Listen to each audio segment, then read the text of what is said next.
Movie की शुरुआत में हम कुछ क्रीचर्स को देखते हैं जिन्हें पैरासाइट कहा जाता है। ये पैरासाइट समुद्र से निकलकर धीरे धीरे शहर में फैलने लगते हैं। हम एक पैरासाइट को देखते हैं जो एक सोते हुए आदमी के कान से उसके दिमाग में घुस जाता है। वो आदमी थोड़ी देर दर्द से चीखने के बाद वापस शांत हो जाता है। इसके बाद हम एक हाई स्कूल स्टूडेंट शिनिची को देखते हैं जो अपने रूम में ईयरफोन्स लगाकर लेटा हुआ था। एक पैरासाइट शिनिची के कान से उसके दिमाग में घुसने की कोशिश करता है, लेकिन ईयरफोन्स लगी होने के कारण वो अंदर नहीं जा पाता। इसके बाद ये पैरासाइट शिनिची की नाक से एंटर करने लगता है, जिससे शिनिची की नींद खुल जाती है और वो इसे निकालकर फेंक देता है। शिनिची उसे कोई कीड़ा समझकर मारने की कोशिश करता है, लेकिन ये पैरासाइट उसकी हथेली में काटकर उसके राइट हैंड में एंटर कर जाता है। इसे रोकने के लिए शिनिची अपने चार्जर की केबल से अपने हाथ को बांध लेता है। तभी इस रूम में शिनिची की माँ आ जाती है। शिनिची कहता है कि उसके हाथ में कोई सांप घुस गया है, लेकिन उसकी मदर को शिनिची का हाथ बिल्कुल नॉर्मल लग रहा था।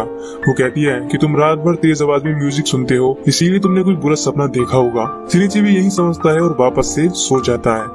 लेकिन अगली सुबह उसे अपने राइट हैंड में कुछ अजीब महसूस हो रहा था। इसके बाद हम उसी आदमी को देखते हैं जिसे एक पैरासाइट ने रात को इन्फेक्ट किया था। ये आदमी अपनी वाइफ के पास जाकर खड़ा होता है और अपना मुंह अजीब मॉन्स्टर की तरह खोलकर अपनी वाइफ के सर को खा जाता है। इससे हमें पता चलता है कि ये पैरासाइट किसी इंसान को इन्फेक्ट करने के बाद उसके शरीर को पूरी तरह कंट्रोल कर सकते हैं। और वैसे भी इन क्रीचर्स का खाना यानी फूड इंसान है, यानी कि ये इंसानों के शरीर पर कंट्रोल करके इंसान को खाकर ही जिंदा रहते हैं। इधर स्कूल के रास्ते में शिनिची को उसकी गर्लफ्रेंड सतोमी मिलती है और शिनिची का राइट हैंड अपने आप ही सतोमी को गलत जगह छूने लगता है, जिससे सतोमी नाराज होकर वहाँ से चली जाती है। शिनिची के साथ स्कूल में भी कुछ अजीब घटनाएं होती हैं, जैसे जब वो रबर उठाने की कोशिश कर रहा था तब उसका हाथ अचानक लंबा हो जाता है और वो काफी दूर से ही बास्केटबॉल को बास्केट में डाल पाता है। शिनिची समझ जाता है कि उस क्रीचर ने शिनिची के राइट हैंड में कुछ किया है, इसीलिए वो अपने राइट हैंड को काटने लगता है। तभी उसका राइट हैंड एक मॉन्स्टर में बदल जाता है। ये देख शिनिची बुरी तरह डर जाता है और वो पैरासाइट शिनिची की बातों को दोहरा रहा था। ऐसा कर ये पैरासाइट शिनिची की लैंग्वेज सीख रहा था। ये पैरासाइट बुक्स और इंटरनेट पर पढ़कर शिनिची की भाषा बोलना सीख जाता है। दोस्तों, ये पैरासाइट शिनिची के दिमाग में घुसने में फेल हो गया था, इसीलिए ही ये सिर्फ इसका राइट हैंड ही कंट्रोल कर पा रहा है, न कि उसकी पूरी बॉडी। शिनिची उसे अपनी हाथ से काट के अलग करने को कहता है, लेकिन ऐसा करने पर ये पैरासाइट मर जाएगा। अब ये दोनों एक दूसरे से जुड़ चुके हैं। वो पैरासाइट ये भी कहता है कि शिनिची उसका होस्ट है और वो उसे कोई नुकसान नहीं पहुंचाएगा, क्योंकि जब तक शिनिची जिंदा रहेगा ये पैरासाइट यानी ये क्रीचर भी जिंदा रहेगा। इधर हम एक और पैरासाइट से इन्फेक्टेड इंसान को देखते हैं जिसने अपनी वाइफ को खा लिया था। इधर स्कूल में ये पैरासाइट शिनिची की दुनिया की सारी जानकारी लेने लगता है और ये पैरासाइट इंसानों की स्किल्स जैसे मार्शल आर्ट को बस देखकर ही सीख जाता है। वो खुद को मिगी नाम देता है। मिगी एक जापानीज वर्ड है जिसका मतलब राइट हैंड होता है। क्योंकि मिगी शिनिची के राइट हैंड में है, इसीलिए उसने अपने आप को ये नाम दिया होता है। अब शिनिची और मिगी आपस में दोस्त बन जाते हैं। लेकिन शहर में बाकी पैरासाइट्स ने अपना आतंक शुरू कर दिया था और वो इंसानों को खाने लगे थे। एक दिन मिगी शिनिची को किसी जगह पर खींचकर ले जाता है जहाँ पर एक रेस्टोरेंट था। यहाँ पर एक पैरासाइट किसी इंसान की बॉडी खा रहा था।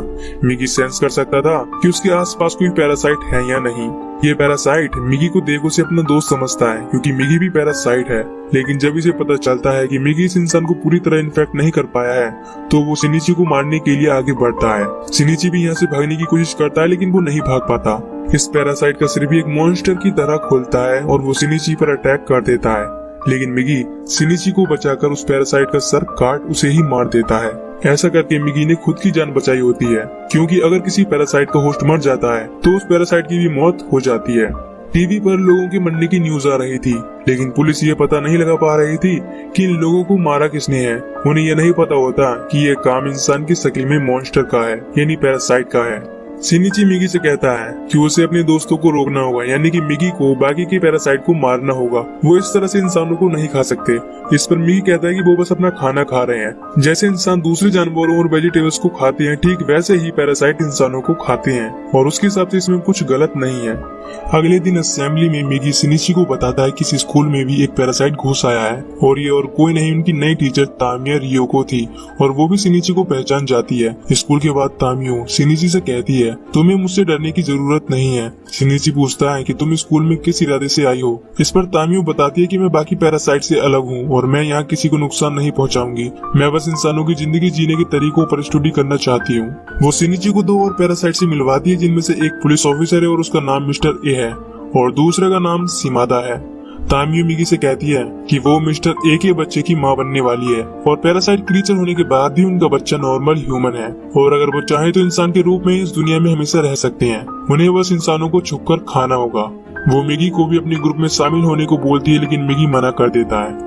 कुछ दिनों बाद मिस्टर ए शिनिची के सामने आता है और मिगी कहता है कि ये हम दोनों को मारने आया है। मिस्टर ए को पता चल गया था कि रेस्टोरेंट में जो पैरासाइट मरा था उसे मिगी ने ही मारा है। मिस्टर ए मॉन्स्टर बन इन पर अटैक कर देता है, लेकिन मिगी उसे कड़ी टक्कर देता है और शिनिची मिस्टर ए की बॉडी में एक रॉड घुसा देता है, जिससे मिस्टर ए वहीं गिर जाता है और उसकी बॉडी से बहुत सारा खून बहने लगता है। इसके बाद शिनिची भागकर अपने घर आ जाता है। उसे काफी बुरा लग रहा था क्योंकि उसके हाथों एक इंसान की मौत हुई है। इधर हम मिस्टर ए को देखते हैं जो ऑफिसर की बॉडी में से निकलकर एक दूसरे ह्यूमन की बॉडी में कब्जा कर लेता है। मिगी फिर से शिनिची को चेतावनी देता है और कहता है कि कोई पैरासाइट उसके घर की ओर तेजी से आ रहा है और ये और कोई नहीं बल्कि शिनिची की माँ थी जिस पर मिस्टर ए के पैरासाइट ने कब्जा कर लिया है। मिगी कहता है कि अब कोई फायदा नहीं है और उन्हें उसकी माँ को मारना होगा, लेकिन शिनिची मिगी से कहता है कि वो उसकी माँ को कोई नुकसान नहीं पहुँचाएगा। लेकिन उसकी माँ का सर भी एक मॉन्स्टर की तरह खुलता है और वो शिनिची के दिल में होल कर देती है। इसके बाद मिस्टर ए शिनिची और मिगी को मरने के लिए छोड़ वहाँ से चला जाता है, लेकिन अगले दिन शिनिची बिल्कुल सही सलामत जाग जाता है। मिगी उसे बताता है कि उसने अपने पार्टिकल सेल्स के यूज करके उसके दिल को हील कर दिया है, जिससे वो दोनों बच गए हैं। लेकिन शिनिची को नहीं पता था कि ऐसा कर मिगी ने उसकी पूरी बॉडी को इन्फेक्ट कर दिया है। इसके कुछ दिनों बाद तक शिनिची अपनी माँ की खोज करने लगता है, लेकिन वो उन्हें कहीं नहीं मिलती। वो तामिया से भी मिस्टर ए का पता पूछता है और उसे मारने की धमकी भी देता है, लेकिन वो काफी पावरफुल थी और वो इन्हें मिस्टर ए के बारे में कुछ नहीं बताती। तामिया के कहने पर एक पैरासाइट तकेशी ने अब यहाँ के मेयर कैंडिडेट को इन्फेक्ट कर दिया था, जिससे वो मेयर बन पूरे शहर को कंट्रोल कर सके। इधर धीरे धीरे शिनिची में मिगी की पर्सनैलिटी मर्ज होने लगती है। जब एक दिन शिनिची अपनी गर्लफ्रेंड सतोमी के साथ शॉपिंग करने निकला था, तब वो काफी अजीब बिहेव करता है। शिनिची पहले काफी शर्मीला और डरपोक था, लेकिन अब वो बिल्कुल निडर और बदतमीज हो गया था, जिससे शिनिची और सतोमी में लड़ाई हो जाती है। मिगी शिनिची को ये भी बताता है कि अब उसे दिन में 4 घंटे सोने की जरूरत पड़ती है और वो 4 घंटे दिन का कोई भी समय हो सकता है, और अगर इस समय कोई मॉन्स्टर उस पर हमला करेगा तो मिगी उसमें कुछ नहीं कर सकता। इसमें शिनिची को ही उससे निपटना होगा। शिमादा वो भी शिनिची के स्कूल में ट्रांसफर हो जाता है और सभी के साथ फ्रेंडली होने का नाटक करता है, लेकिन कुछ दिनों बाद कुछ लड़कियों को उसकी असली आइडेंटिटी पता चल जाती है कि वो एक मॉन्स्टर है। इन सभी लड़कियों में सतोमी भी शामिल थी। यहाँ शिमादा मॉन्स्टर बन एक एक करके उन सभी लड़कियों को मार देता है, लेकिन इससे पहले वो सतोमी को मारे शिनिची वहाँ पहुँचकर उसे बचा लेता है और उसे लेकर उस बिल्डिंग से कूद जाता है। तामिया भी यहाँ आकर देखती है कि शिमादा आउट ऑफ कंट्रोल हो गया है और अब वो भी यही चाहती थी कि वो मारा जाए, नहीं तो उनका मॉन्स्टर होने का राज खुल सकता था। इसके लिए वो वहाँ एक एक्सप्लोसिव फेंककर चली जाती है, लेकिन इससे शिमादा को कुछ नहीं होता। यहाँ पुलिस आ जाती है, लेकिन वो भी शिमादा को नहीं मार पाती।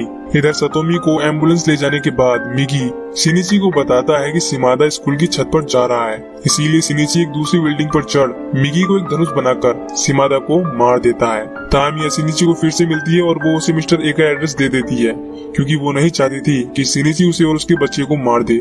वो एक मदर यानी माँ होने का एहसास एक्सपीरियंस करना चाहती थी।